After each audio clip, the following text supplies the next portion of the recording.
Bueno, muy bien entonces. Vamos a ir repasando entonces y vamos a ir viendo el acta. La guía, me quedé con la palabra acta, ya que tenemos mesa de examen dentro de poco. No sé si están ya con las fechas de inscripciones para exámenes, pero ya están saliendo, por lo menos están fijadas las fechas de mesas. Revisen en sus casillas si tienen que inscribirse o algo, esa información. Bueno, entonces, a ver. Vamos a ir proyectando. Por ahí cancelo la cámara porque me está diciendo que tengo conexión inestable y puede ocurrir que se corte. Bueno, ¿están viendo ahí el Word que les estoy proyectando? ¿El documento? Sí. Perfecto. Bueno, es la guía, la misma que ya vieron, pero la tengo acá abierto en un documento para que sea más fácil de seguir. Bueno, vamos a ir arrancando con algunas de las consignas más generales, como para retomar un poco definiciones básicas de esto y vincularla, porque es la última teoría que vemos de la unidad de pragmática. O sea, es la teoría con la que cerramos esa unidad. Hay muchas más teorías de la pragmática, como la teoría de la relevancia, la teoría de las máximas conversacionales, pero no las vamos a ver porque, bueno, es imposible en todo el año. Y por otro lado, en psicolingüística, algo de la teoría de la relevancia ven. Entonces, bueno, vemos una síntesis de otras teorías en ese sentido. Bien, esta última teoría que estamos viendo también les sirve como puntapié para algunas cosas que van a ver en Lingüística 4 y en Sociolingüística. Está pensado un poco como una especie de enganche para diferentes materias del último año. Y de hecho, habrán visto que por ahí en el texto de Esperanza y Martínez hay algunos conceptos que se mencionan así en forma general, que también suenan un poco a la sociolingüística. De hecho, eso vamos a tratar de deslindarlo un poco ahora. Por eso les digo, este concepto de variación se trabaja no solamente desde la pragmática, se trabaja desde otras corrientes, otras disciplinas. Nosotros nos vamos a centrar en lo que tenga que ver específicamente con pragmática. ¿Sí? Bueno, entonces, partamos de la definición, a ver, ¿qué es lo que podemos sintetizar? Y de hecho, uno de los textos es lo primero que dice. ¿Qué sería este fenómeno lingüístico que llamamos variación lingüística, específicamente hablando? ¿Cómo lo podemos definir?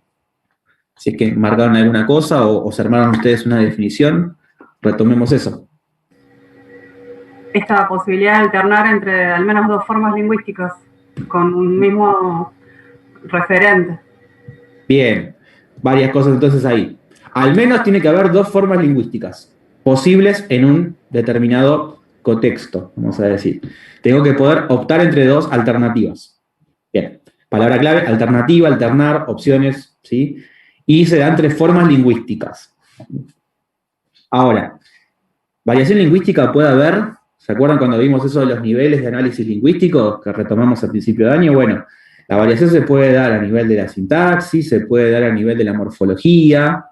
Nosotros lo que vamos a estudiar acá son puntualmente, como dice el encabezado del trabajo práctico, unidades de la gramática, ¿sí? Que tienen que ver con la variación.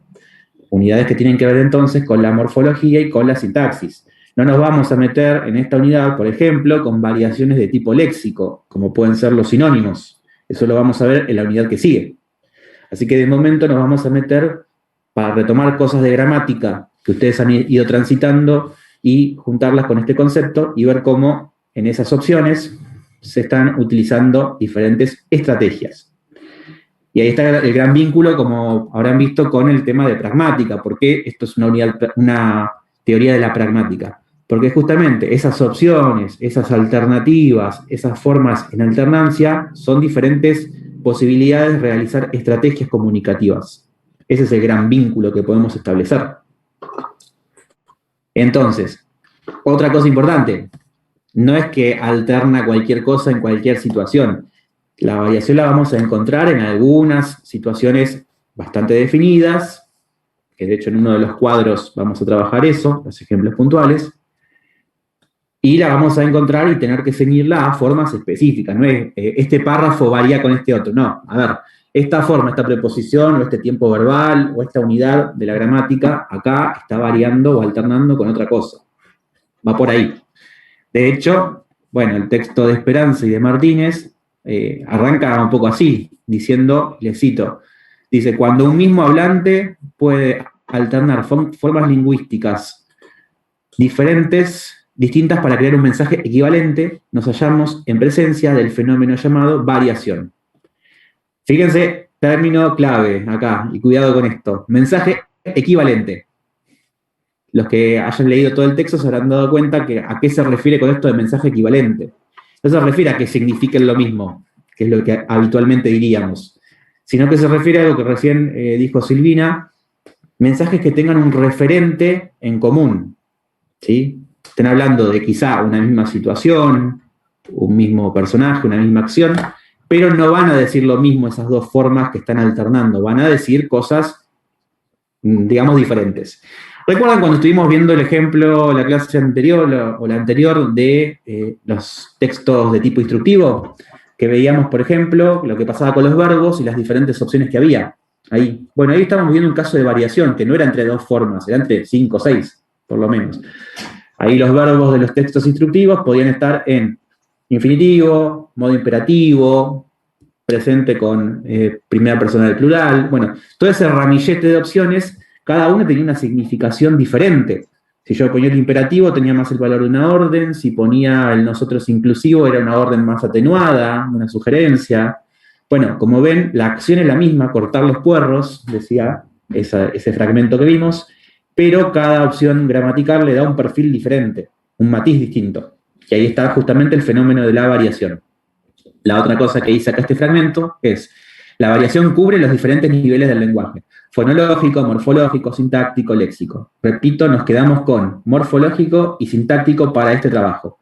Ustedes cuando estudian historia de la lengua habrán visto algunos cambios en la fonología, quizá del latín al español. Bueno, ahí hubo casos de variación de vocales que eran largas y se pronunciaban más cortas, en algunos contextos y en otros no. Bueno, todo eso se fue quedando cristalizado en un estado de la lengua que llegó a ser el español en su momento, y esto tiene que ver con otra cosa que dicen las autoras más adelante, que es que muchas veces esas opciones que están en variación, con el tiempo se transforman en un cambio lingüístico. ¿Por qué?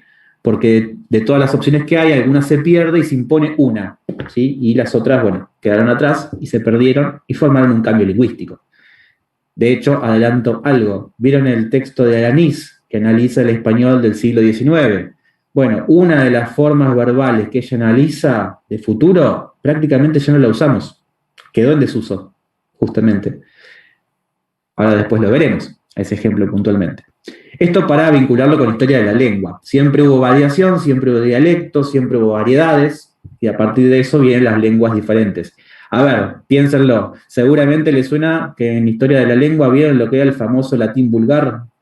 ¿Les suena eso, haberlo visto?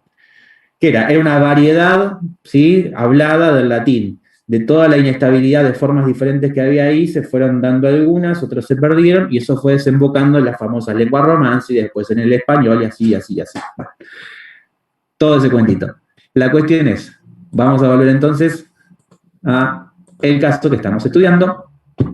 Nos vamos a meter sobre todo con el español de América y sobre todo con el español más actual. ¿Sí? No vamos a ver ejemplos tan antiguos porque es interminable. Pero lo que importa de todo esto es ver que la lengua no es tan homogénea y en fin de cuentas tenemos bastante diversidad en las estrategias que hay acá.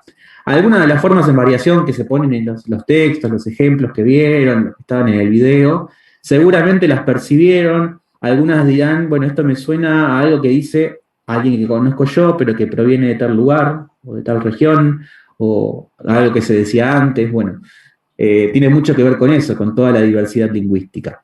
Entonces, vamos al punto número 3. ¿Sí? Ya definimos variación. ¿Alguna duda con ese concepto de alternancia entre al menos dos formas? Bien, vamos al punto 3 entonces. Distingamos el concepto variación, que es el que estamos estudiando, de otro que es el concepto de variedades de la lengua. ¿Sí? Bueno, a ver, eso un poco también se explica en el texto de Martínez y Esperanza.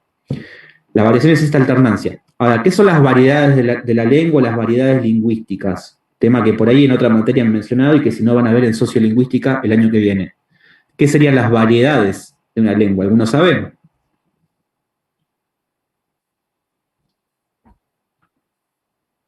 Si les digo, por Tiene que ejemplo... ver, ¿Sí? Tiene que ver esto con el cronolecto, el sociolecto, el dialecto. Exacto, esas son variedades. Son las famosas clasificaciones de la sociolingüística. El cronolecto tiene que ver con el tiempo, por ejemplo, el español del siglo XIX. El dialecto, ¿con qué tiene que ver? ¿Con la región puede ser? Claro, la región es un criterio más bien geográfico, si se quiere. O sea, cómo se habla el español de, no sé, la provincia de Buenos Aires, de Mendoza, ¿sí? Cronolecto, dialecto, registro. Bueno, todas esas clasificaciones son las que tienen que ver con las variedades. Las variedades no son un fenómeno que ligamos solamente, no sé, si alterna una preposición con otra. Las variedades tienen que ver con un montón de cuestiones y son agrupamientos, ¿sí? De rasgos lingüísticos. Es decir, yo digo, el español de Córdoba. Díganme ustedes, por ejemplo, qué cosas serían típicas del español, estereotipadamente hablando igual, del español de Córdoba. Por ejemplo, ¿qué es lo que identificamos como español cordobés en general? El culiao. Por ejemplo, ¿qué más? Yo en vez de, escuché en realidad que dicen ite yendo en vez de ¿Sí? andate yendo o algo así. El arrastre Exacto. de las vocales a veces al final. Sí, los aumentativos. Claro. Los aumentativos que son con on, por ejemplo, en vez de, qué sé yo. Golazo. Sí, también, en vez de, quiero como decir, que estira Fernet la grande, vocal. Fernetotón o Fernetón, una cosa así. Esos aumentativos por ahí son muy específicos de Córdoba. ¿Qué más? Lo más obvio del español cordobés, chicos. Profe, ¿Qué? ¿la entonación puede ser también? Sí, la entonación, el acento. Profe. Sí. Vale, sí. Perdón. Puede ser también cuando, por ejemplo, no sé si tiene que ver esto, pero se me ocurrió. Cuando dicen, por ejemplo, se llama Pilar y dicen la Pili, cuando le ponen el la. Sí, eso puede ser una marca de registro también, sí. Que también no solamente es de Córdoba, también están en otras variedades, pero sí. Sí, sí. Todo esto que estamos diciendo son marcas que nos remiten a lo que sería el, entre comillas, español cordobés, ese dialecto. Bueno, ahí estamos hablando de una variedad, y fíjense que nombramos fenómenos que tienen que ver con la fonología, con la morfología, con el léxico, con la gramática en general. Es decir, nos metimos con todos los niveles de análisis lingüístico. En cambio, una variación es una alternancia puntual entre dos unidades. Lo otro es un grupo, la variación es una alternancia. Si Por yo ejemplo, alterno entre... Perdón, Sí, el que había dicho de ejemplo, el vos y usted. por ejemplo, eso sería un caso de variación, que se Claro. puede presentar en diferentes variedades, no solamente en el español de Córdoba, o el de México, o el de Argentina, o el de Río de la Plata. Es decir, es como si, imagínense bien en esos diagramas de Venn, que son como dos círculos y tienen una parte que se cruza. Bueno, hay algunos aspectos en común. Una variedad es un agrupamiento de diferentes rasgos lingüísticos. Una variación es un fenómeno lingüístico puntual. La misma variación puede aparecer en diferentes variedades, ¿sí? Pero nosotros nos vamos a quedar con el concepto de variación porque no estamos estudiando sociolingüística. En cambio, en sociolingüística, con la profesora Bravo de Laguna, el año que viene, se van a meter más con el concepto de variedades. ¿Qué disciplina estudia cada una? La variación la estudia más la pragmática, mientras que las variedades las estudia la sociolingüística o la dialectología antes. Pero son cuestiones que tienen que ver con fenómenos sociales más amplios. ¿Qué tipos hay? Bueno, a ver, los que mencionaron hoy, no me acuerdo quién los mencionó, esto de dialecto, registro, sociolecto, cronolecto, los famosos lectos, justamente, son los tipos de variedades que hay. Es como la clasificación. En cambio, la variación lingüística... Sí. Con respecto a la variación, y teniendo en cuenta ahora cómo está compartiendo la pantalla, que algo que suele hacer el Word es marcar como error, por ejemplo, el proponer, cuando uno arma los verbos en voz, esa es una de las, es también como, cuenta como variación. A ver, vos como hablante, ¿qué pones? ¿Propone o propone? ¿Qué decís más? O cuando te quiere corregir el tenés en tienes, o el Está bien, pero yo te estoy preguntando, puedes. ¿vos qué utilizás habitualmente en tu habla? ¿Tienes o tenés? ¿Qué utilizás tenés, vos? Tenés. Bien, vos no variás, en general no alternás entre una y otra. Tendría que estar esa posibilidad para que consideremos que hay variación. El problema que hay acá es que el español con el que está configurado el programa es un español de una variedad ibérica, es decir, de España. Por eso ocurre que marca todo esto que vos decís. no reconoce el uso del vos, el voceo utiliza más unas formas de segunda persona que están ligadas al tú. Es decir, ahí tiene mucho que ver con la variedad del español con la que se programó a la máquina en este caso. Sí. Entonces, esa variación no sería en una misma lengua, que en este caso sería el español, sino sería en el español que se habla acá en la provincia de Buenos Aires y en la región de Berizo y La Plata, por ejemplo. A ver, español es todo. ¿Qué pasa? El fenómeno de variación no se presenta igual en todos lados. A ver, nosotros nos alternamos, en general en el Río de la Plata por lo menos, entre formas de voceo y formas de tuteo. Usamos el tú o el vos indistintamente. En otros países sí. En cambio nosotros por lo general voceamos. No habría una variación entre eso. En otras regiones del español, por ejemplo en Ecuador, sí, sería más válido decir que hay una variación porque se alterna entre una segunda persona voceante y una no voceante. De hecho, si ven los sketches de ese canal de YouTube, el Enchufe TV, que son ecuatorianos, lo hacen todo el tiempo. Pero justamente, como les decía, algunas variaciones pueden estar en una sola variedad del español y otras pueden estar en varias. En nuestra variedad rioplatense, alternar entre el vos y el tú no es una variación realmente, porque no lo utilizamos. Salvo que queremos actuar y, bueno, somos los españoles o los que somos de otro lado, ¿no? Pero normalmente no lo utilizamos. Sí. Profe. Sí. El año pasado vimos con Jessica Gonzalo, la profe de lingüística, que eso del voceo, que porque llegan los españoles y se empezó a hablar de usted, pero antes se hablaba acá, los pueblos originarios utilizaban el voceo. A ver, no sé muy bien cuál será la explicación porque los pueblos originarios no hablaban español técnicamente. Puede ser que hayan adoptado más las formas voceantes por un proceso de conquista, pero a ver, el voceo es un fenómeno del español, no del guaraní. Ahora que lo decís, no me acuerdo bien ahora que pienso lo que decís, digamos, no sé si me entró la duda, pero como que tiene que ver con la llegada de los españoles, que se hable, o sea, cuando empezamos a adquirir el español se corrió un poco, o ahí puede ser, como decir, que se haya dado un proceso donde el voceo empezó a manifestarse. Bueno, ahí es lo que pasa también eso que les decía hoy del cambio lingüístico. Por ahí en un momento se utilizaban formas voceantes y formas con el tú. En la mayoría de las regiones del español se impuso el tú y en algunas quedó solamente el vos y en otras quedó un poco un sistema mixto, ¿sí? Por eso les decía, también están vinculados los conceptos de variación y variedad, que en estas zonas de cruce, pero un mismo fenómeno de variación no está en todos los dialectos, vamos a decir, o en todas las épocas. ¿Sí? A veces hay que ver por eso justamente en qué estamos estudiando, el español rioplatense, el español de México o el español del siglo XIX en Venezuela, por ejemplo. ¿Sí? ¿Y de dónde sale el vos entonces? O, por ejemplo, decir tenés, como decimos ahora, o depende cómo lo usemos, pero en vez de decir tiene, decimos tenés, en vez de decir tú, decimos vos. ¿De dónde sale eso? También una forma que se utilizaba que se consideraba arcaica. El uso del vos estaba en el español antiguo, lo que pasa es que en un momento quedó en desuso. Y acá no quedó en desuso.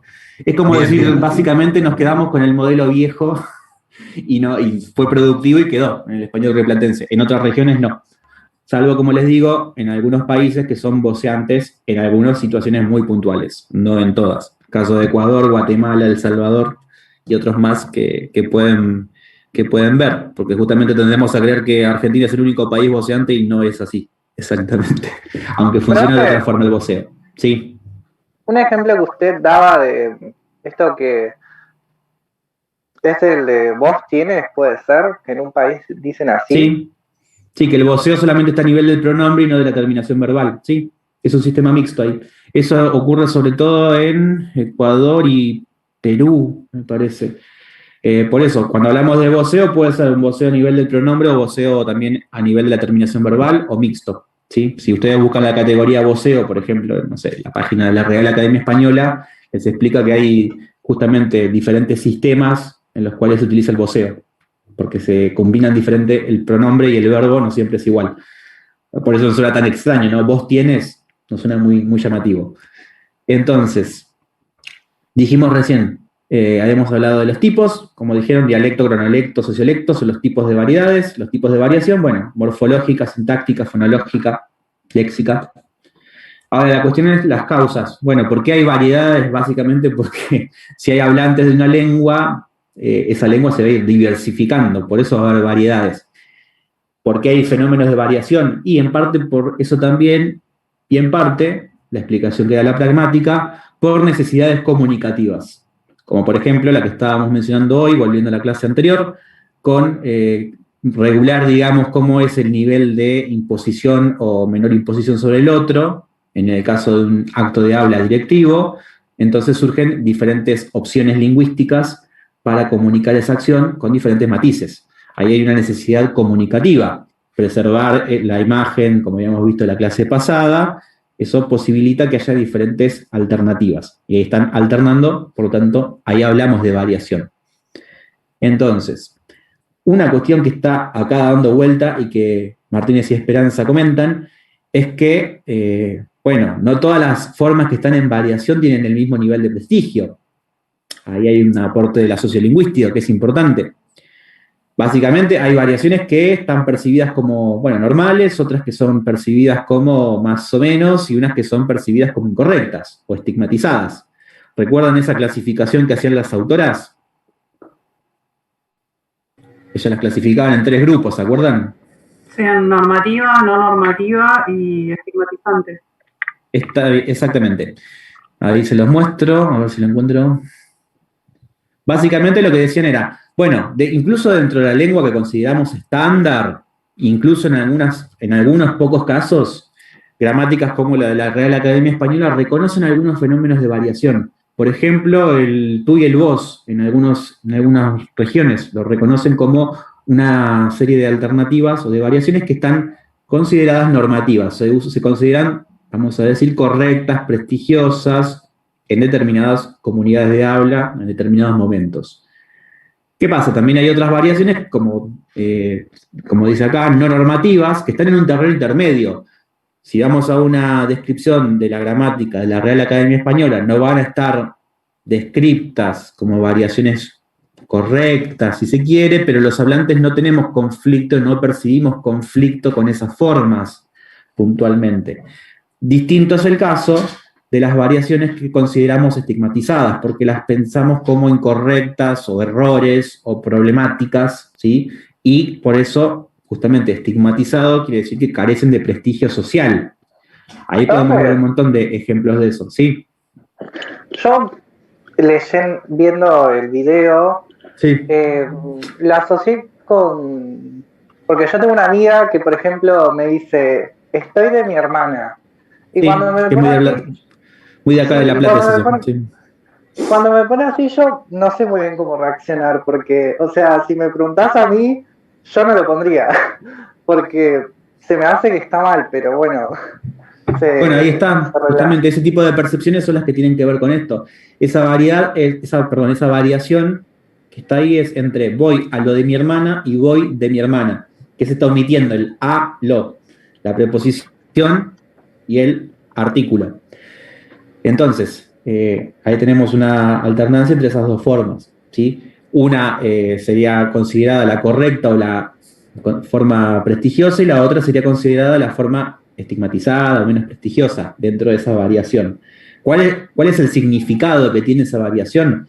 Que por lo general las explicaciones que he visto de eso, cuando se omite a lo de mi hermana o a lo de él, no sé, él, lo que sea, no lo hacemos con cualquier referente. Eso lo hacemos cuando estamos hablando de o lugares conocidos o lugares que tienen asociaciones con personas cercanas. Es decir, esa variación muestra cercanía afectiva, metafórica o como la querramos llamar.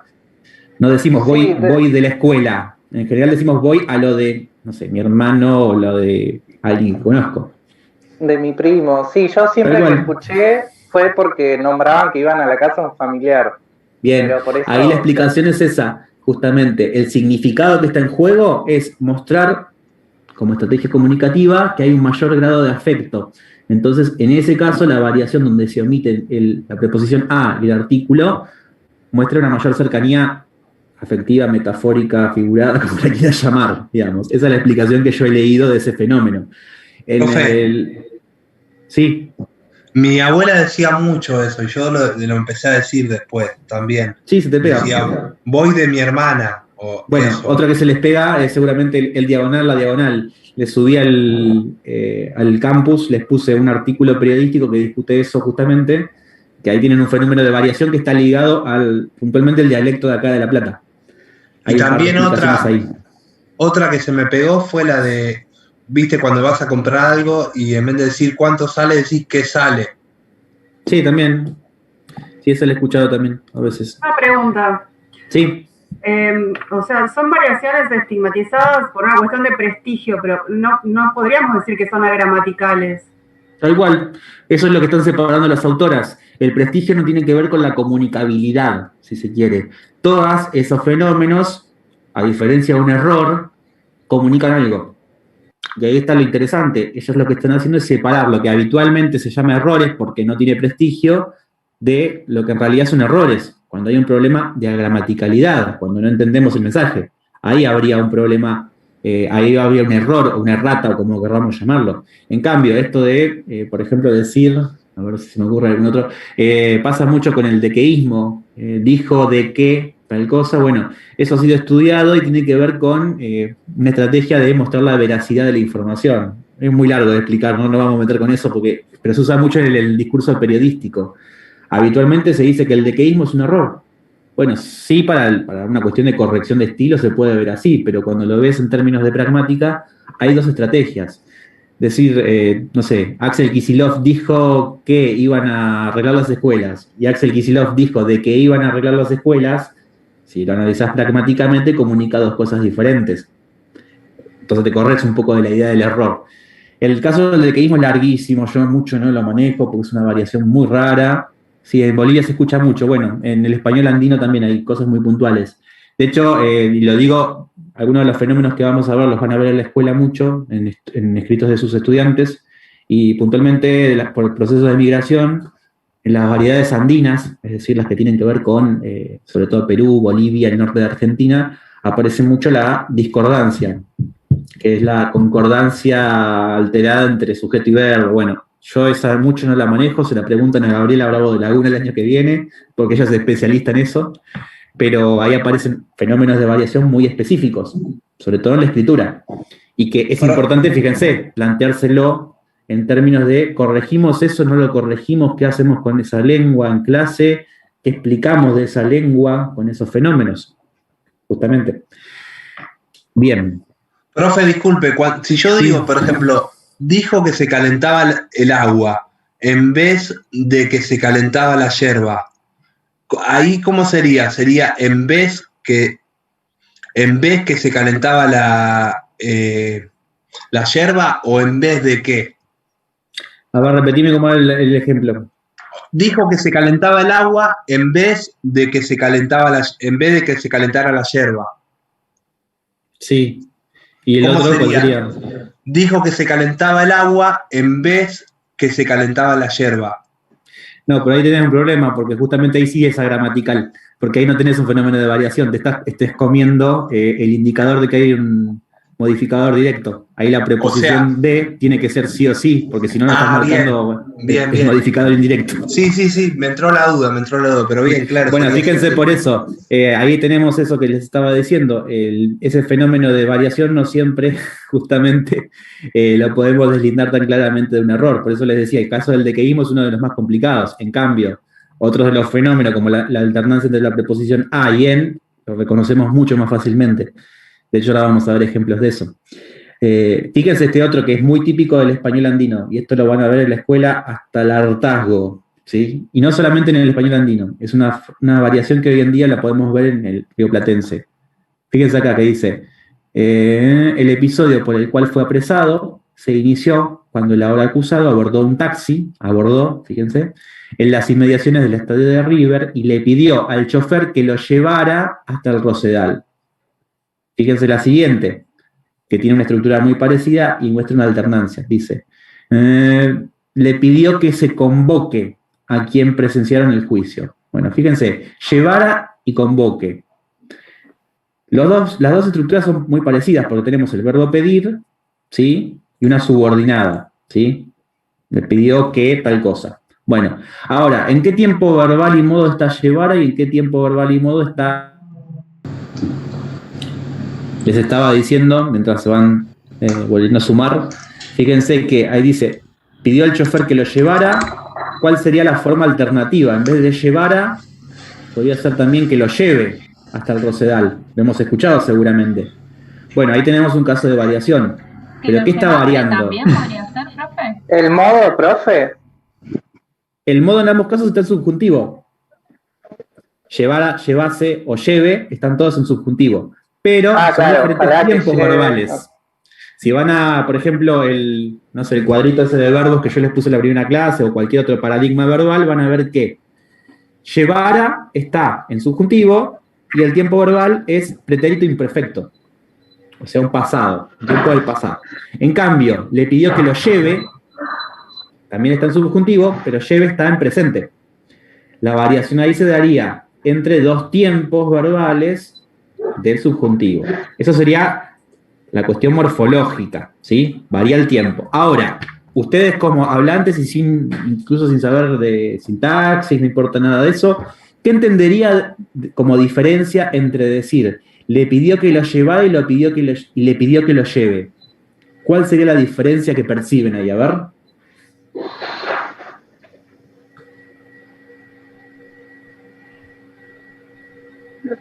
¿Notan alguna diferencia de significado entre que lo lleve y que lo llevara? Tiene que ver, profe, con esto de que el pretérito imperfecto tiene como una continuación en el pasado, ¿o? ¿Por el tema de que son acciones reiteradas? ¿A eso te referís? ¿Porque es imperfecto? Claro. En este caso no tanto, porque eso es lo que pasa con el subjuntivo. El tema de los tiempos en el subjuntivo es como que se desdibujan un poco. No está tan claro que funcionen temporalmente. Pero piénsenlo así. Si yo les digo, le pidió que lo llevara y le pidió que lo lleve, ¿cuál les parece más enfático o más posible, más probable? ¿Llevara o lleve? El lleve. ¿Por qué motivo? La explicación que se da ahí es que dentro del subjuntivo los tiempos verbales, más que marcar tiempo, marcan grados de certeza. Es decir, el presente... como el ejemplo de... ¿Sí? ¿Cómo cuál? Como el ejemplo de del escrito ese que decía que mi papá sea de Boca y yo soy de River, algo así decía. Ahí lo que tenés es entre el subjuntivo e indicativo. Acá estamos en dos ejemplos que son del subjuntivo. Pero justamente la idea es esa también, que dentro del mismo subjuntivo, que supuestamente es el modo verbal para los deseos, las posibilidades, se nos dice siempre esa explicación, también hay grados. Cuando utilizamos el presente del subjuntivo, estamos presentando como una posibilidad más probable, si se quiere, y cuando lo decimos con el pretérito imperfecto, es una posibilidad un poco más remota. Entonces, fíjense que dice, le pidió al chofer que lo llevara hasta el Rosedal. Uno lo que infiere es que el chofer, cabe la posibilidad de que no lo quiera llevar, de que es una posibilidad más remota, porque no lo conoce el chofer. En cambio, probablemente, si hubiera sido alguien conocido, le pidió que lo lleve, sería más coherente, porque ¿qué pasa? Tendría como un mayor grado de posibilidad de que esa acción ocurra, de que la persona que lo conozca lo lleve hasta el Rosedal. De hecho, fíjense el otro ejemplo. Dice, le pidió que convoque a quienes presenciaron el juicio. Bueno, convoque y convocara. Sería otra vez la misma variación entre el presente de subjuntivo y el imperfecto de subjuntivo. Entonces, fíjense lo que estamos viendo para sintetizar una cosa.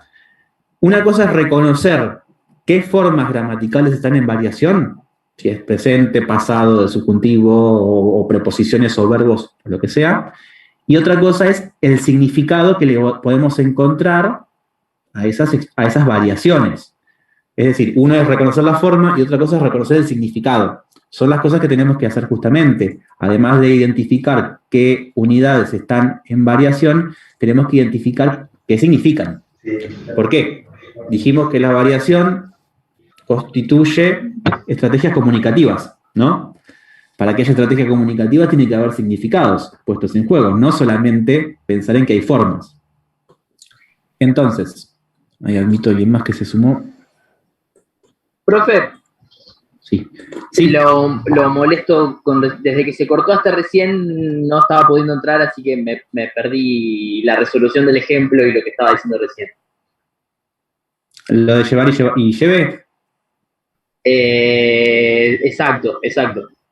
Sí, la diferencia es entre certeza, mayor certeza y menor certeza. No, perdón, Es más significado. atrás, entre llevara y convoque.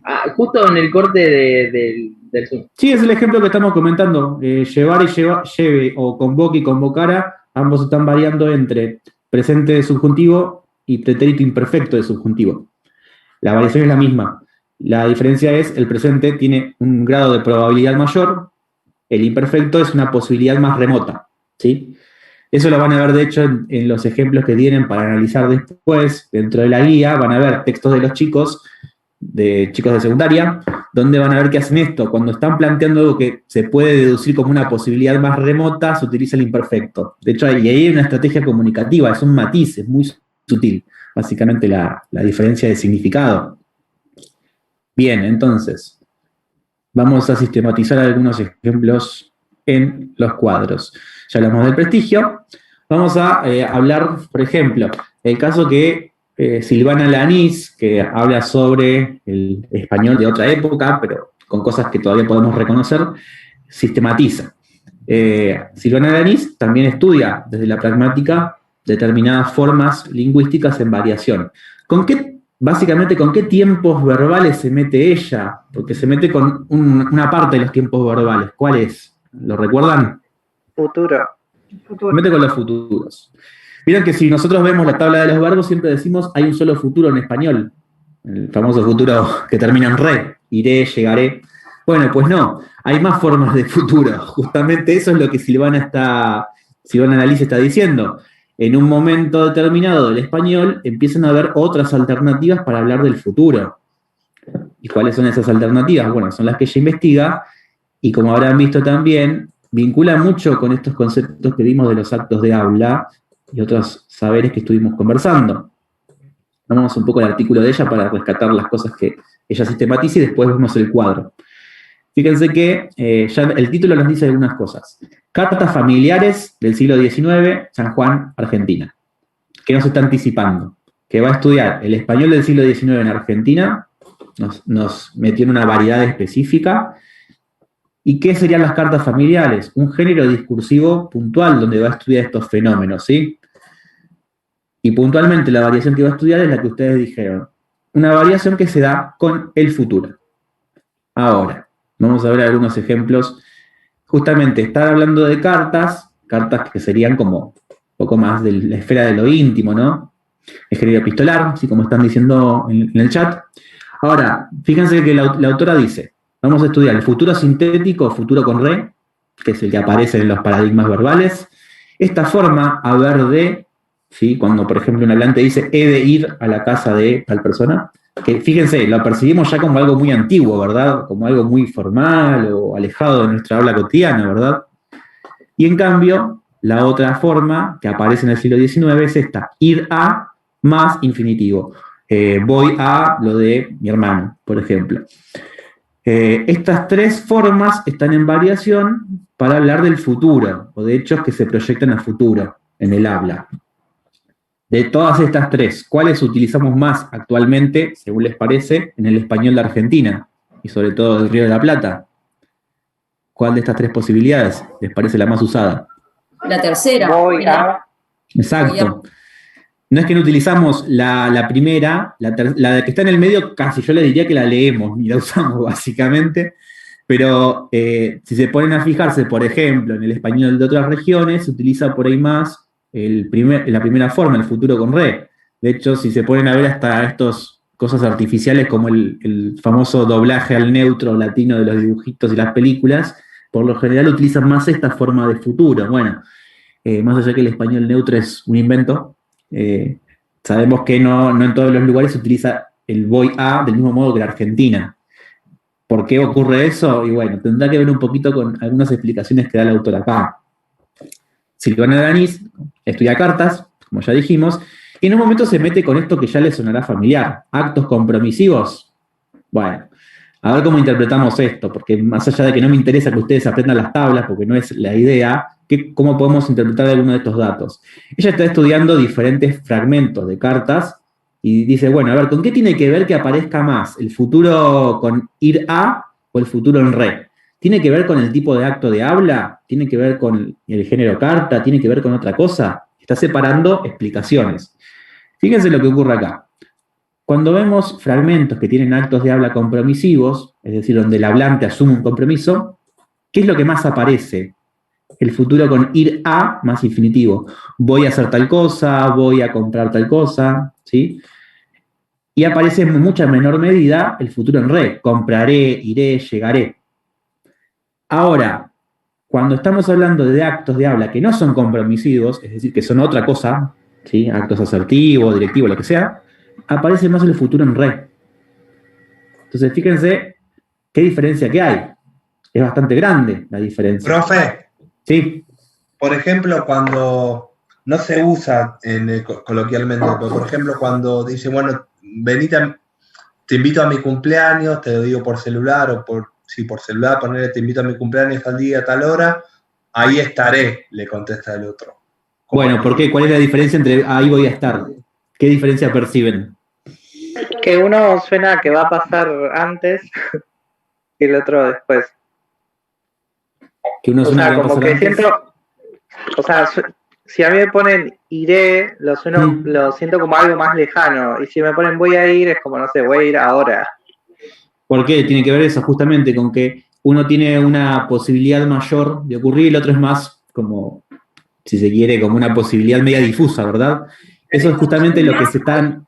Perdón, ¿Cómo? profe, ahí estaré, esa respuesta que decía Juan, ahí estaré es como más medio mecánico, como decir, ahí estaré, pero capaz que, no sé si voy a ir. Exacto, no tiene el mismo grado de compromiso, y esa es la conclusión a la que va llegando también el anís. ¿Por qué es más común que el futuro con voy a o ir a más infinitivo ocurra en actos compromisivos? Porque el hablante está asumiendo un compromiso con un mayor grado de certeza. Después lo puede cumplir o no, no estamos hablando de si el acto se cumple o no, si es una acción real. Estamos hablando de lo que el hablante pone en la estrategia que elige. Asume un compromiso.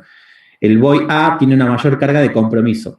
En cambio, el futuro en re es una posibilidad a futuro. Entonces, es eso, es una posibilidad. Cuando un hablante elige el futuro en re, no está asumiendo el mismo grado de compromiso.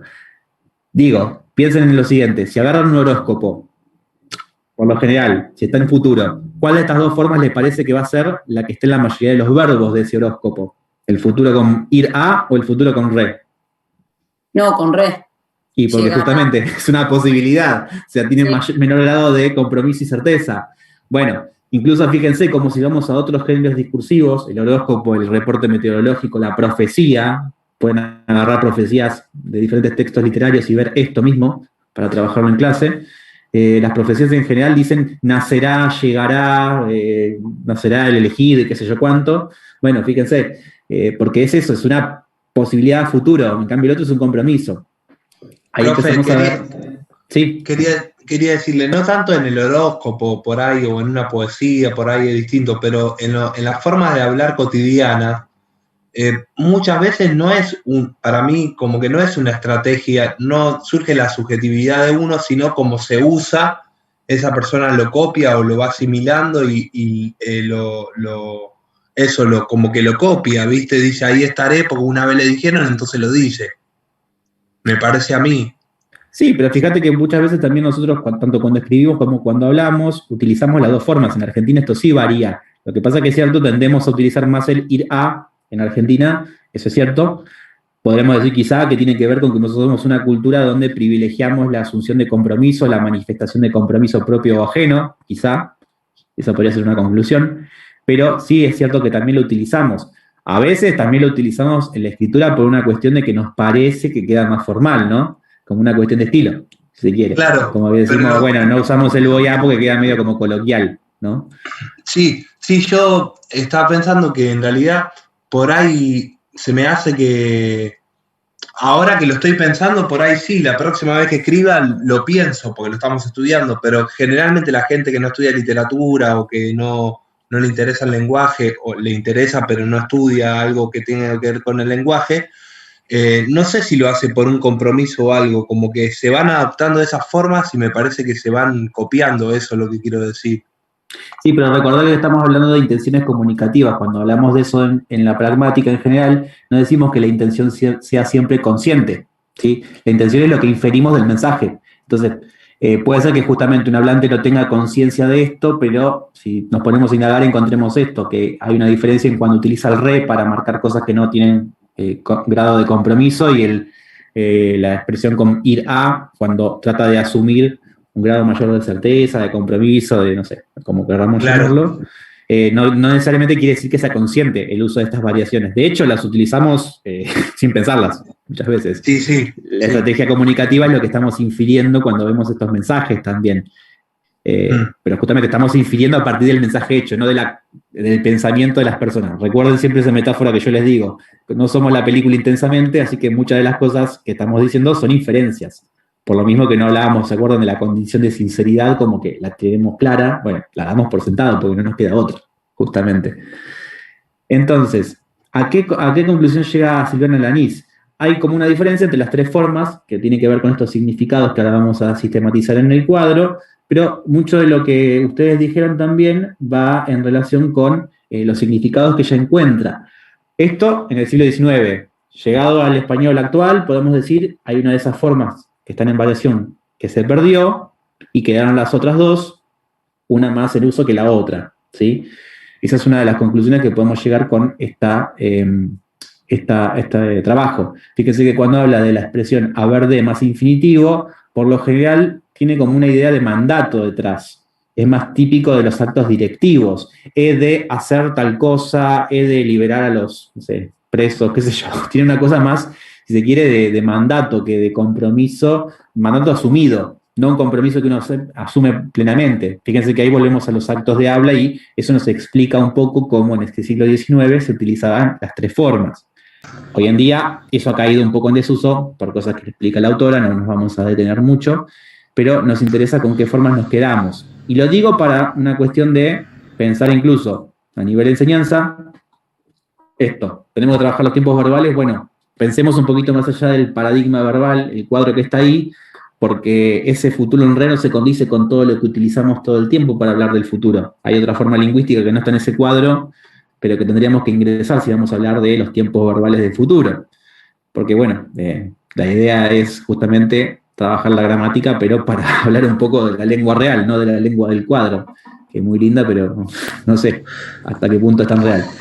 Profe, estaba pensando que, digamos, incluso una forma de futuro que se usa mucho es, o sea, con el verbo en el presente y se le añade algo antes, o sea, por ejemplo... Llego mañana temprano, sí. Claro, sí, y o sea, exactamente, digo que o sea, por ahí cumple con esa función de anticipar algo, pero en la estructura no está planteado como tal, qué sé yo, o sea, por ahí mañana juego, o seguramente mañana juego. Estás diciendo que vas a jugar con el verbo en presente y lo situás en el futuro. Y con lo que estábamos viendo recién, antes de verlo del texto, hubiese pensado que era al revés, que jugaré tiene más certeza que voy a jugar. Quizás porque lo pienso por ahí, digamos, a modo nota periodística, ¿no? Digo que a veces uno piensa en los títulos y demás, y cómo en el periodismo todas estas cuestiones se ponen más con la terminación en re, ¿no? O sea, por ahí es algo que se suele dar, no sé por qué, o sea, no sé si para reducir ese aspecto coloquial que tiene el haber más infinitivo, pero bueno, no el haber, perdón, el voy a más infinitivo, pero... O probablemente también porque tiene que tener un valor más impersonal el texto, muchas veces tiene que ocultar el enunciador, entonces también dentro de todas esas estrategias para desubjetivar un texto, se trata de ir también a formas que marquen menos compromiso, menos inscripción de la primera persona, como podemos también verlo en otras cosas. Qué sé yo, es más probable que en un texto periodístico no se utilice la primera persona en general, sino que se utilicen expresiones impersonales. Ahí podríamos ver también esa elección de ese futuro, que se vale un poco de este significado, es un futuro más, si se quiere, impreciso o menos ligado al compromiso. ¿Sí? Bien, para cerrar un poco también el concepto de variación, fíjense que acá este fragmento que también estaba en la guía, en este punto que lo vamos a revisar en detalle, solamente lo marco, se dice que justamente las categorías gramaticales configuran maneras de representar y concebir el mundo. Por esto, a cada forma lingüística que estamos viendo, en variación, estamos tratando de descubrirle cuál es el significado que pone en juego, para que justamente determinemos que hay una estrategia. Si no se trata de reconocer que hay un caso de subjuntivo cualquiera en el texto, sino de ver casos donde el subjuntivo podría alternar con otra cosa en función de una estrategia. ¿Sí? Eso es lo que estamos haciendo acá. Digo porque no es reconocer casos de variación lingüística diciendo, bueno, acá hay una preposición, o acá está la palabra que, o acá está tal cosa. No, tiene que estar alternando con otra, y por algún motivo que podamos explicitar. ¿Sí? Bien, vamos entonces al cuadro, acá para sistematizar ejemplos. ¿Sí? Yo puse algunos acá, después hay más. Nos vamos a quedar con algunos porque casos de variación hay miles, pero para los efectos del trabajo vamos a quedarnos con unos pocos casos. A ver, primero, básicamente, vos y usted, ¿sí? ¿Qué es? Ahí puse el español rioplatense actual, acá es como lo utilizamos el vos y el usted, pero en otras regiones también se utiliza. Yo lo pongo principalmente en el español rioplatense porque es el que más conocemos y del cual podemos inferir el uso. ¿Qué diferencia de significados hay entre vos y usted? Por lo menos en nuestra región. Ambos hablan de segunda persona, mismo referente, pero ¿cuál es la diferencia de significado entre vos y usted? Familiar, el vos, el usted es más... formalidad, la sí. cordialidad. Claro, sería como uno más formal y el otro más familiar o de cercanía, lejanía. Eso podrían ser los significados que podemos encontrar. Bien. Profe, una pregunta. ¿El usted no supone también una relación de poder? También por eso, porque nos justamente referimos por eso se utiliza con mayor formalidad o distancia. Puede ser por una cuestión de poder, por falta de conocimiento entre los hablantes, para marcar distancia, ¿sí? Va todo por ahí. En otros países, por ejemplo Colombia, el usted tiene otro significado, es hasta familiar, el usted. Bueno, por eso les digo, español rioplatense, vamos a hablar.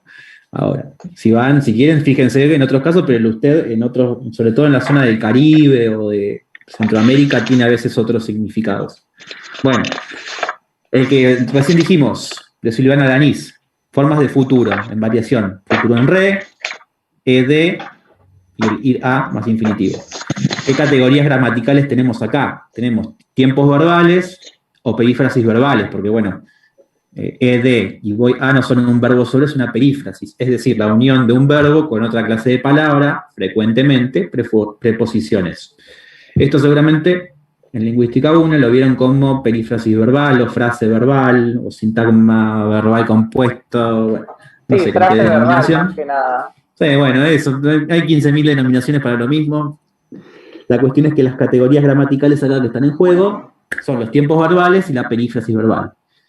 Fíjense que acá nos metimos con la variedad que Silvana Danís estudia, y a ver qué significado tiene cada uno. Entonces, el futuro en re marca un futuro con un grado de probabilidad más o menos ahí, ¿no?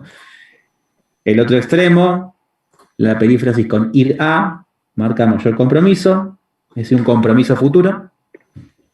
Y el ed, hacer tal cosa, ¿qué marcaba? La que está en el medio, digamos. Un mandato asumido, sí, como una cosa de orden que eso de dice. Perdón, eso de ed es como más visto como en las películas así de, no sé, con reyes y todo eso, ¿no? Sí, por eso también es un uso antiguo.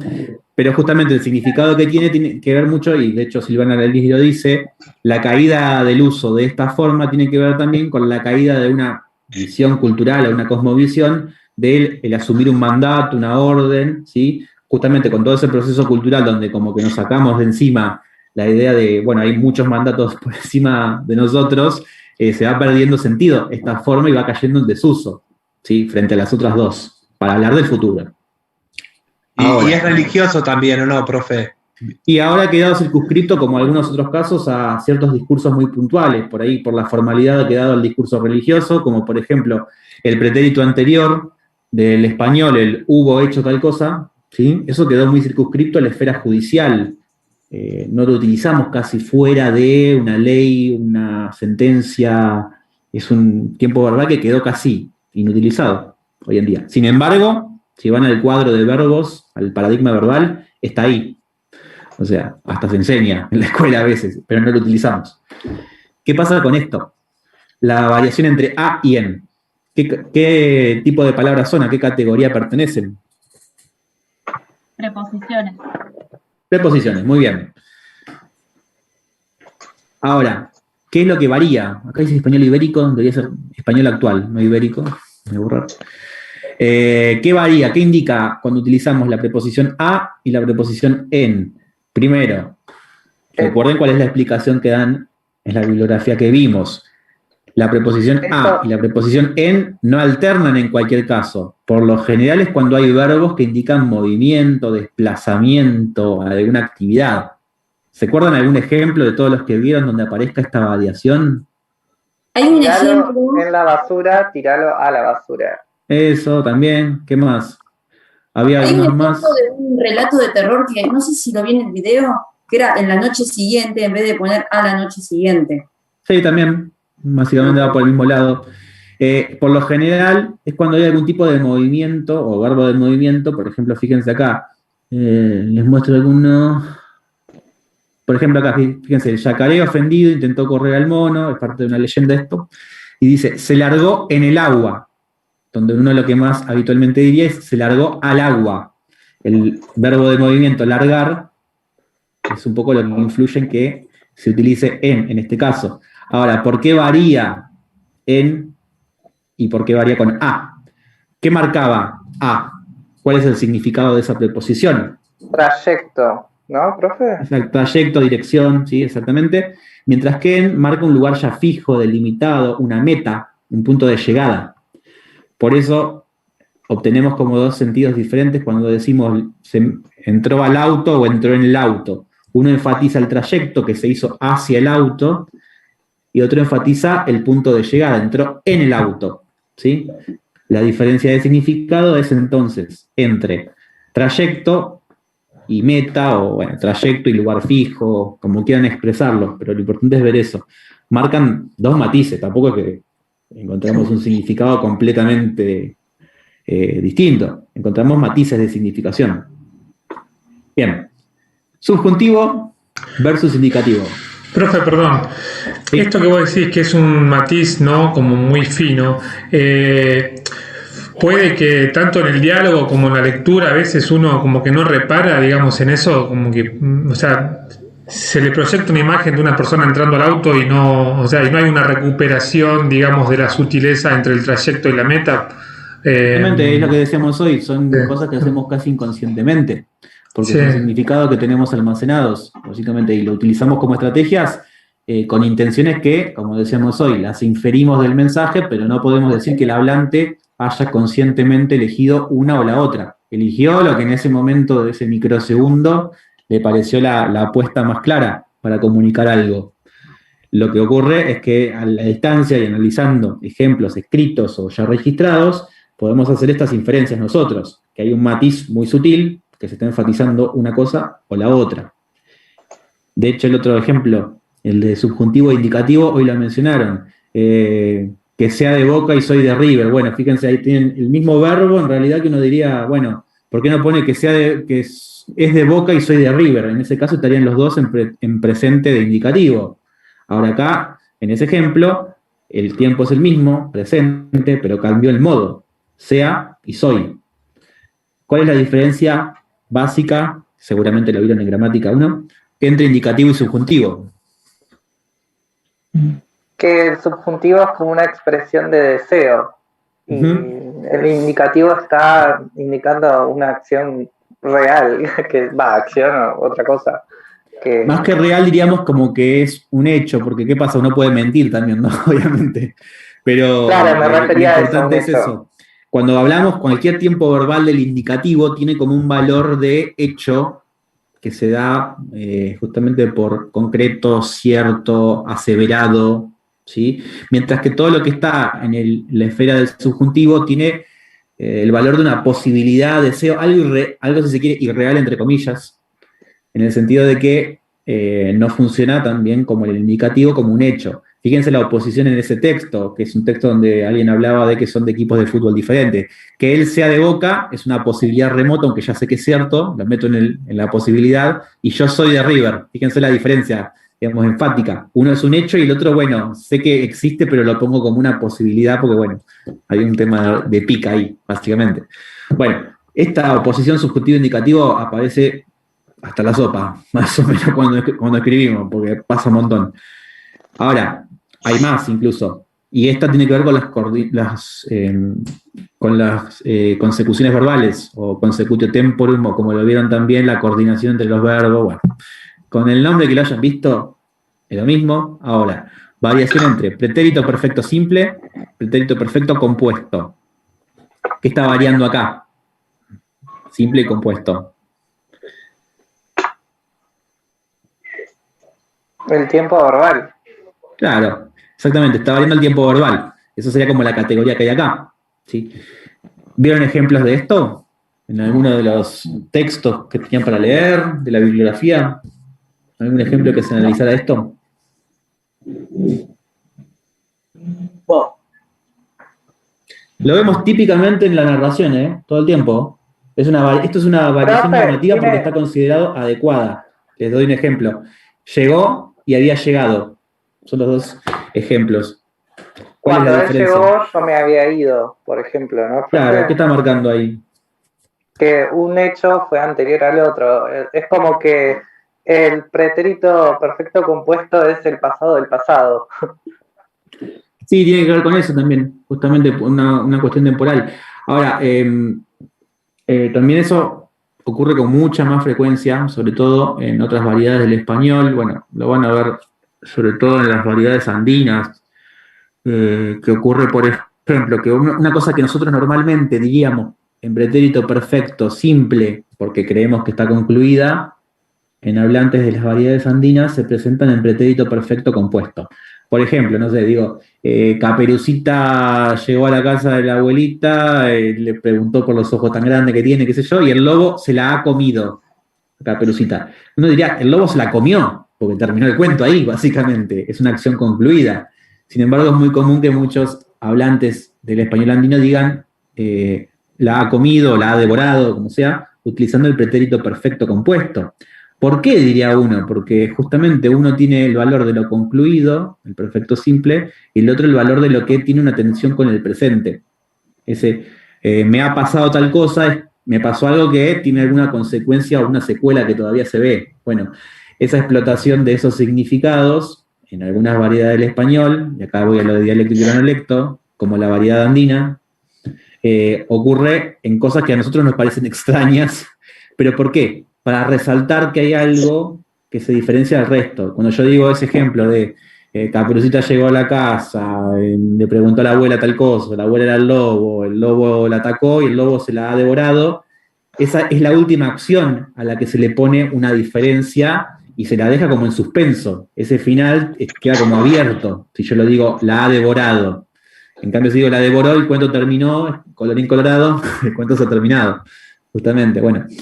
Eso casi nosotros no lo utilizamos en el Río de la Plata. Tendemos en el Río de la Plata a no usar el pretérito perfecto compuesto. Es muy raro que lo utilicemos, sobre todo en la oralidad. Por ahí en la escritura sí. En la escritura por ahí lo ven.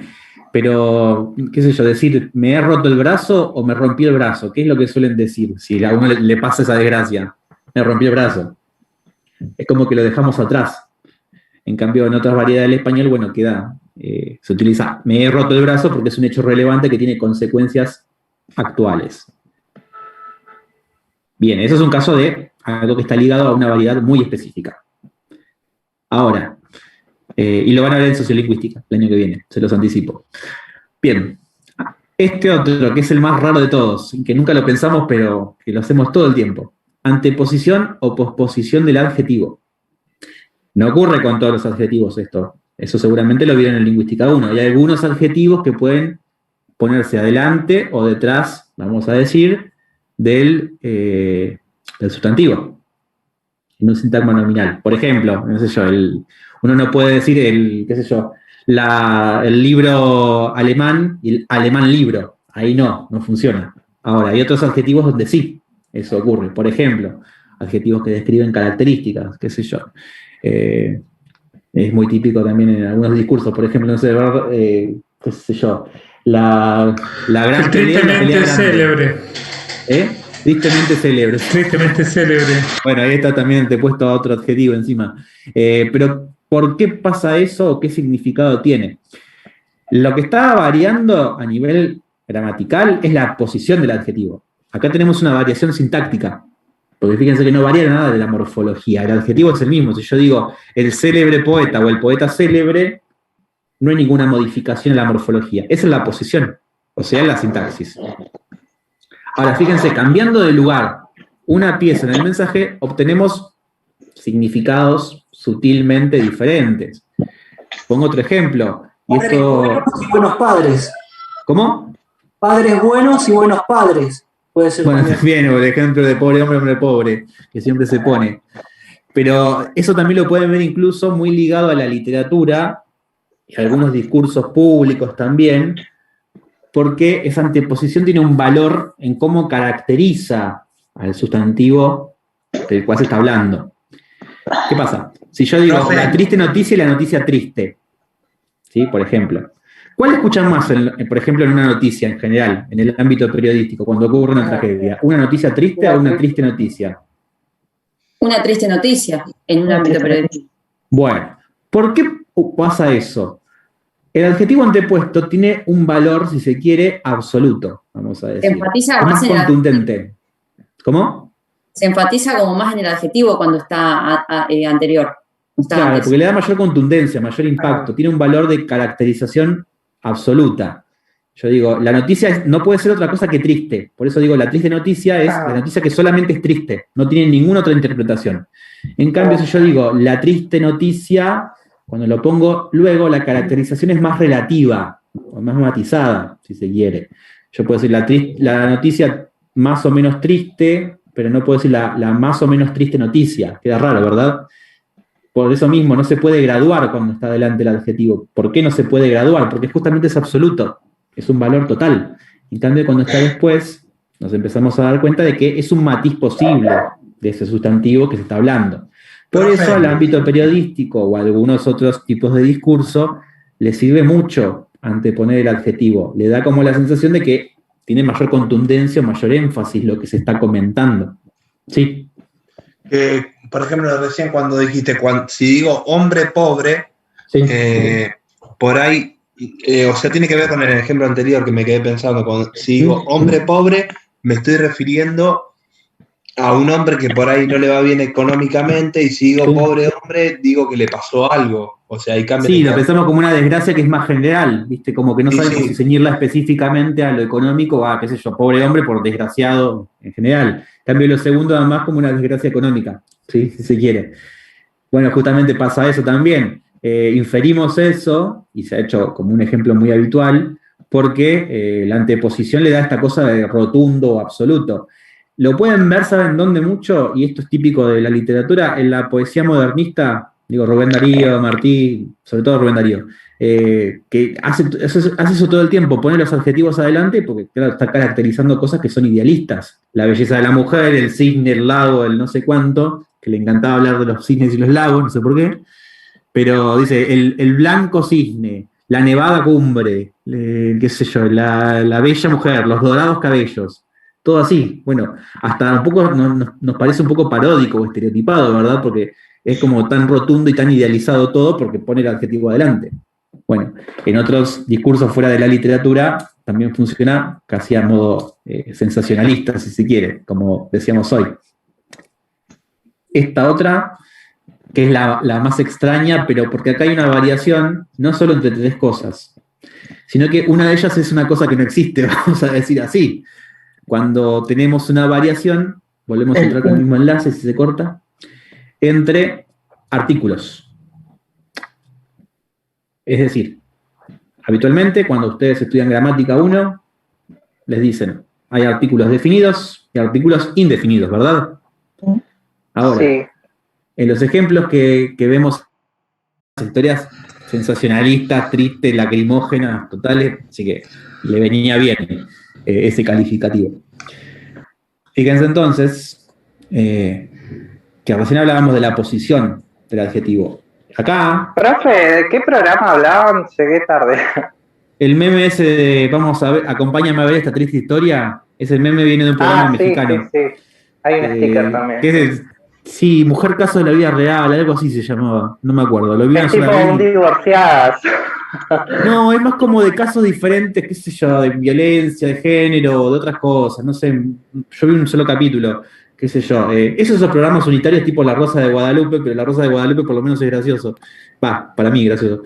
Pero bueno, son esos programas mexicanos, qué sé yo. Es todo un género.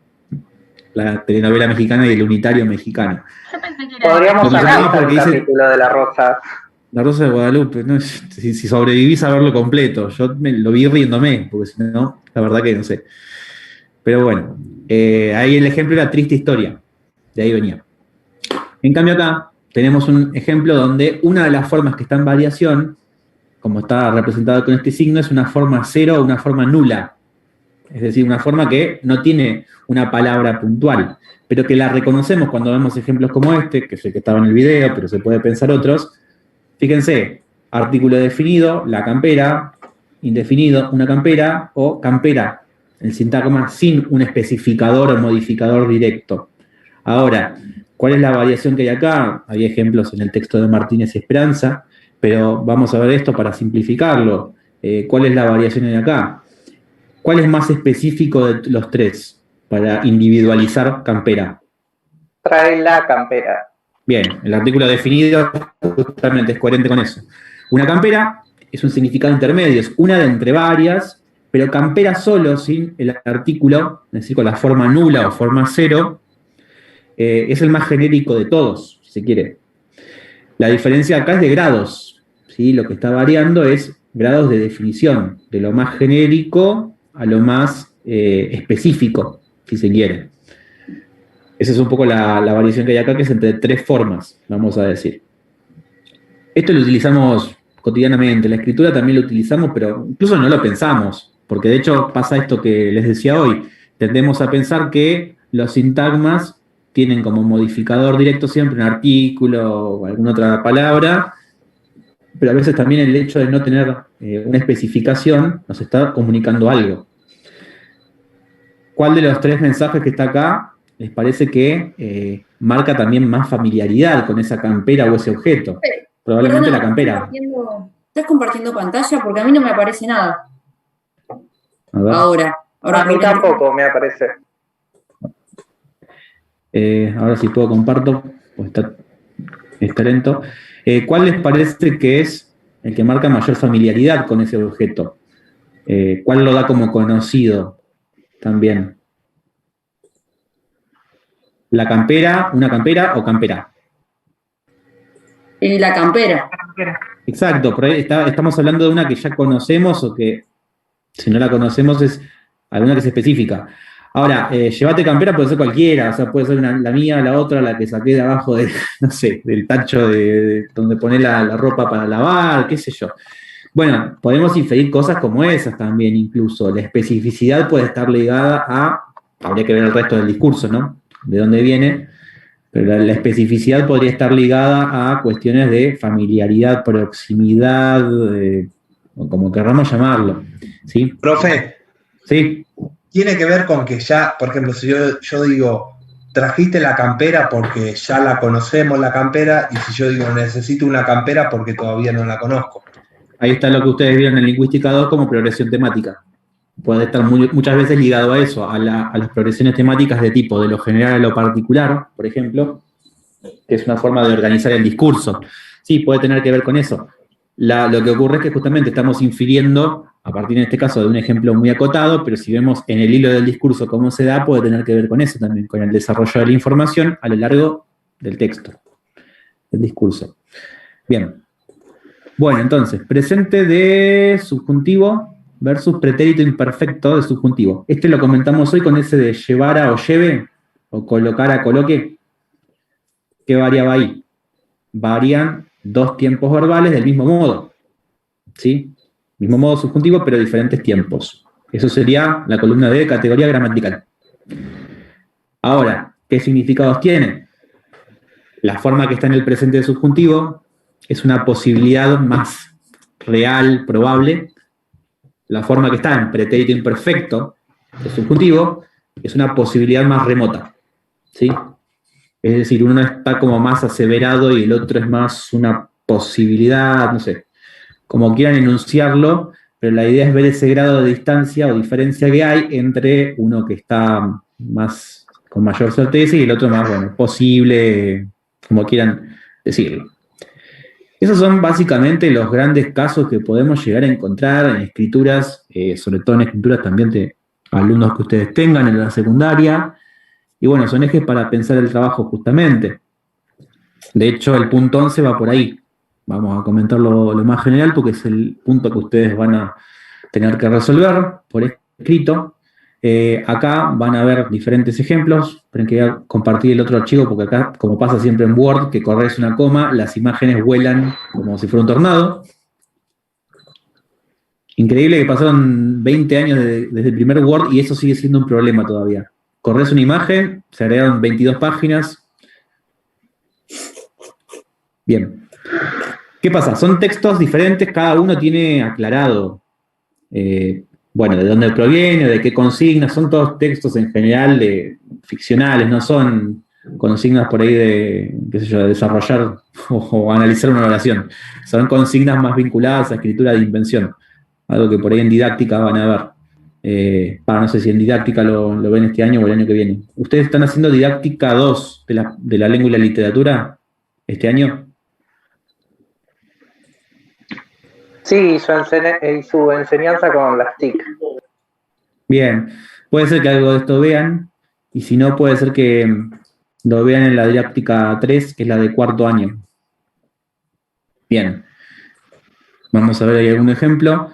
Son todos textos que, bueno, empiecen a amigarse con las letras, porque práctica docente, ajustar el ojo a la caligrafía, porque, bueno, es así. Nos va a tocar. Estos son legibles dentro de todo. He tenido cosas mucho más difíciles de corregir. La cuestión es, lo que van a hacer en este punto, ustedes van a elegir algunos textos, no me acuerdo bien cuántos les puse, si 2 o 1, no me acuerdo. Lo que van a tener que ver acá es, bueno, primero lo leen, entienden de qué trata el texto, ¿no? Descifran la letra si no se entiende. Lo segundo va a ser empezar a ver si encontramos en estos textos fenómenos de variación que estuvimos viendo. Y lo digo enfáticamente, de los que estuvimos viendo, porque justamente son textos elegidos para trabajar a partir de las categorías o fenómenos que estudiamos. Entonces, no busquen otra cosa, ¿sí? O no traten de inventar otra cosa, ciñanse a los casos que acabamos de revisar en el cuadro o que pueden explicar a partir de la bibliografía que vieron. Por ejemplo, fíjense acá, doy un ejemplo simple. Querida hermana, quería contarte lo que me ha sucedido en el hogar. ¿Qué podríamos detectar acá? A ver. Se las estoy poniendo fácil, pero ustedes después van a tener que leer todo el texto. ¿Cuál sería la cosa que está en variación acá? Porque podría estarlo. El tiempo En vez de lo sucedió, ha sucedido. Exacto, bueno, justamente.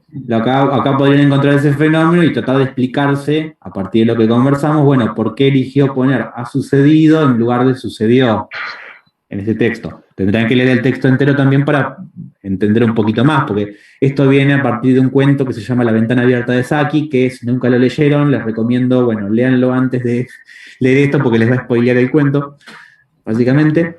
Pero bueno, todos los ejemplos que hay acá tienen algunos de los fenómenos que vimos. Ustedes lo que tienen que hacer es localizar el fenómeno de variación, tratar de explicar por qué motivo en ese texto se utiliza ese fenómeno como una estrategia, o sea, para decir qué cosa, qué es lo que se está queriendo transmitir ahí. Corrámonos de, ahí está aprendiendo María el cuento de La ventana abierta, ¿no lo encontraste? Ese cuento está más pirateado, está más en internet ese, porque los cuentos de Saki en general están digitalizados. En la página Ciudad Seba, que es una biblioteca digital, lo pueden encontrar seguro. La ventana abierta de Saki, se llama el cuento. Está puesto acá arriba, me parece.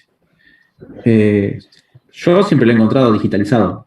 Claro, no, yo los libros de lo Saki yo no busqué los por el tengo. autor ahora que Pero- me acuerdo, no sé si busqué el cuento particularmente y bueno, puede se ser. ve que no me lo reconoció mi Google. Este y El narrador son los dos cuentos más conocidos de él. Así que calculo que si encontrás un cuento de Saki tendría que estar este, porque básicamente es el más conocido. Pero bueno, les digo por si alguno no se quiere spoilear con este cuento, que además tiene una sorpresa. Bien. Son todos ejemplos de textos de chicos. Hay algunos que están transcritos porque me lo entregaron transcritos, como es este caso, para bendición de sus ojos. No van a tener que enloquecer. Pero bueno, la cuestión es, ustedes van a tener que identificar fenómenos de variación como los que vimos hoy. Pueden incluir en algún caso, como vimos la clase pasada con los instructivos, también ahí había un caso de variación. Lo que ustedes van a hacer es escribir un texto que tiene ciertas pautas, van a presentar qué es el concepto de variación, van a explicar en ejemplos puntuales casos que encuentran ustedes y tratar de decir, bueno, está usando esta forma porque tiene este sentido dentro de ese texto. Es decir, un poco lo que hicimos hoy, pero en vez de estar analizando ejemplos sueltos o ejemplos tan fragmentarios como muchos de los que vimos hoy, abocarse a analizar un texto. Un texto además de estudiantes de secundaria, que son cosas que ustedes van a ver, y donde ustedes pueden identificar cosas que luego pueden tomar para armar otra actividad, una propuesta de trabajo, o para empezar a pensar cuestiones de escritura también. Entonces, la idea es que empiecen a ver cosas específicas en estos textos, porque es la mirada que van a tener que desarrollar para la práctica. La de este año, la del año que viene, la práctica fuera del Instituto 9, ¿sí? Empezar a ver qué cosas ocurren en la escritura de los estudiantes, y qué cosas podemos tomar. Por ejemplo, vuelve el que estábamos viendo hoy. Uno podría hablar de este ejemplo y utilizarlo para empezar a pensar, bueno, ¿qué pasa con los tiempos verbales? Y a partir de acá, y de otros ejemplos que encuentre, y que ponga en juego, empezar a trabajar esto, el tiempo verbal, en este texto que además es una narración, de algo que pasó. Puede ser el punto de partida también. Acá tienen un cuento de terror, bueno, hay varios. Vuelvo un poquito a la consigna entonces. Acá está bastante pautado todo. El trabajo que ustedes van a hacer, van a utilizar justamente la bibliografía, van a utilizar el cuadrito ese que armamos recién, un poco con el resumen de todos los fenómenos de variación que comentamos o que aparecen más frecuentemente. Y fíjense que acá dice, básicamente plantéenselo con una introducción, un análisis, donde justamente desarrollan el grueso del trabajo, y alguna conclusión. Digamos, a partir de todo lo que vieron, bueno, hagan alguna conclusión o un cierre. Es un trabajo corto, ¿sí? Porque no es un trabajo de 10 páginas, es un trabajo para hacerlo en 2 páginas, 3 cuando mucho, pero sí tengan en cuenta que tienen que definir algunas cosas. Si van a hablar de variación, en algún momento defínanlo, que es, vayan a los textos que tuvieron que leer, definen de ahí, citan, y recuerden siempre, para estos trabajos, fijarse en cuáles son las pautas de escritura. ¿Sí? Sobre todo esto, si van a citar bibliografía, acuérdense de hacerlo con un formato específico, en este caso, para que se sepa de dónde proviene esa cita, bueno, de dónde la sacaron, qué textos utilizaron. Y también tengan en cuenta, bueno, para revisar estas cosas, antes de entregarlos, revisen que hayan incluido estas cosas que se dicen acá. Sobre todo como parámetro de ustedes para quedarse tranquilos de que entregaron y no les faltó nada, o no les faltó una revisión importante, sino que, bueno, cumplieron con las pautas también de redacción, que son cosas que evaluamos también en este trabajo y, bueno, en la carrera en general. Profe, bueno, ¿este trabajo para cuándo sería? No lo cargué todavía, pero tienen también 2 semanas. ¿Hasta qué día es? Perfecto. Esperen que les digo fecha, porque no tengo el calendario. 30. Agosto no son 2 semanas. Y al 30 no creo que sea tampoco. A ver, hoy es 22. Para el 6, martes 6 sería. Yo igual después lo cargo en el calendario del aula. Martes 6 de julio. Ahí lo podrían entregar, ¿sí? Es este punto solo, repito, el punto 11. No es toda la guía. ¿Sí? Como pasó antes, les dije, yo les señalo algún punto específico para que ustedes entreguen. El 11 es en este caso, en la guía 5. Este también lo pueden hacer en forma individual o pueden hacerlo grupal si quieren, de a 2. Eso lo arreglan ustedes. Acuérdense, sí, por favor, de poner los datos de quienes lo hicieron en el archivo, ¿sí? Cuando lo entregan, porque si no, después por ahí se traspapela y cuando corrijo. Bien. Bueno, entonces eso sería el trabajo. Con eso cerramos la unidad 2, es la unidad de pragmática. La unidad que sigue, ¿de qué va a ser? Vamos a centrarnos en otro nivel de análisis lingüístico, que es el nivel léxico. ¿Se acuerdan cuando hicimos el video inicial ese, que veían el gráfico o la tablita esa con los niveles de análisis? Bueno, ustedes vieron en lingüística 1, sobre todo, morfología, sintaxis. Ahora vieron pragmática y nos quedaba en el medio tipo sándwich el nivel léxico. Bueno, vamos a ver ese nivel ahora, que es lo que vamos a ver en la unidad 3. Una de las primeras cosas que van a ver ahí va a ser una teoría que la vamos a poner un poco en diálogo con cosas que vieron en lingüística 1. Eso es parte de lo que yo les decía a principio de año, que vayan repasando o ajustando, si no se acuerdan, algunas cosas que va a ser importante. Así como para la clase que vieron hoy, muchas cosas de gramática fueron importantes, como tiempo verbal, preposición, categorías, ¿no?, de lingüística 1. Para las próximas clases, repasen sobre todo lo referido a los verbos, si no lo hicieron todavía. Si no recuerdan mucho las cosas más básicas o generales de la subordinación, más o menos, que es una subordinada, no cada tipo, no importa eso. Pero repasen más o menos a ver qué nexos marcan una subordinada, el qué, el quién, eso, básicamente. Y lo que van a ver es que en ese trabajo que si viene sobre el léxico, vamos a tratar de conectarlo un poquito con esto de las funciones sintácticas que vieron en primero, para que lo refresquen, sobre todo si les toca en la práctica eso, y para que también le sumen a esas funciones sintácticas algo que tiene que ver con el significado, porque justamente en el nivel léxico lo que vamos a estudiar es la relación entre las palabras y el significado de esas palabras. No es el objetivo que ustedes vuelvan a ver todas las funciones sintácticas, lo hacemos para que ustedes integren cosas que ya transitaron en otras materias. No es el objetivo que analicen sintaxis acá, pero lo vamos a hacer como para que todo eso que tienen por ahí separadito en diferentes materias lo vean un poco más en conjunto. También porque, bueno, a algunos les tocó hacer práctica alguna vez, tuvieron que dar análisis sintáctico y, bueno, no lo tenían allá lejos hace tiempo. Bueno, hay que repasarlo un poco. Pero bueno, cuando digo sintaxis, funciones básicas, sujeto, verbo, objeto, ¿no? Tampoco es las muy complicadas. Si hay alguna muy diferente, se las marco, pero lo básico, ¿sí? Lingüística 1. No sé qué gramática usaron en lingüística 1, la de Piatti, Di Tullio, ¿qué usaron? Sí, la de Guillermina. Sí, la de Piatti también le sirve tranquilamente.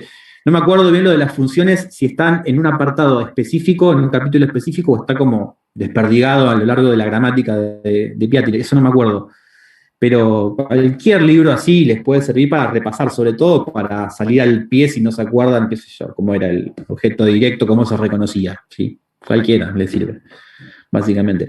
En la página web tienen, creo que la de Piatti está enlazada a la bibliografía complementaria, y creo que estaba la de Di Tullio, Gómez Torrego, algunas más le puse por si alguno no lo encuentra lo de Piatti, busquen otro libro, bueno. Pero les digo cosas como para repasar por si necesitan refrescar un poco la memoria. Entonces, bueno, la próxima clase empezamos ya con una unidad diferente, que bueno, va a ser la que vamos a desarrollar entre, bueno, ahora y buena parte de lo que viene después de vacaciones. Que bueno, después las fechas también de eso les voy subiendo al calendario del aula, ¿sí? Para que sepan la parte del año que queda, bueno, cuáles van a ser sincrónicas, asincrónicas, así ya se organizan, ¿sí? Bien. Y bueno, lo que les decía ahí cuando empezamos, lo que tenía que ver con esto de cómo es la cursada complementaria y eso, cuando tenga más información puntual, les subo en el aula, les pongo en una noticia o un aviso, les pongo algunas cosas de eso, así ya tienen esa información. Por el momento es lo que les dije, pues bueno, no hay mucha más información que eso, que se extendió el ciclo lectivo de 2021 a 2022, con la cursada complementaria, y mucho más que eso por ahora no sabemos, ¿sí?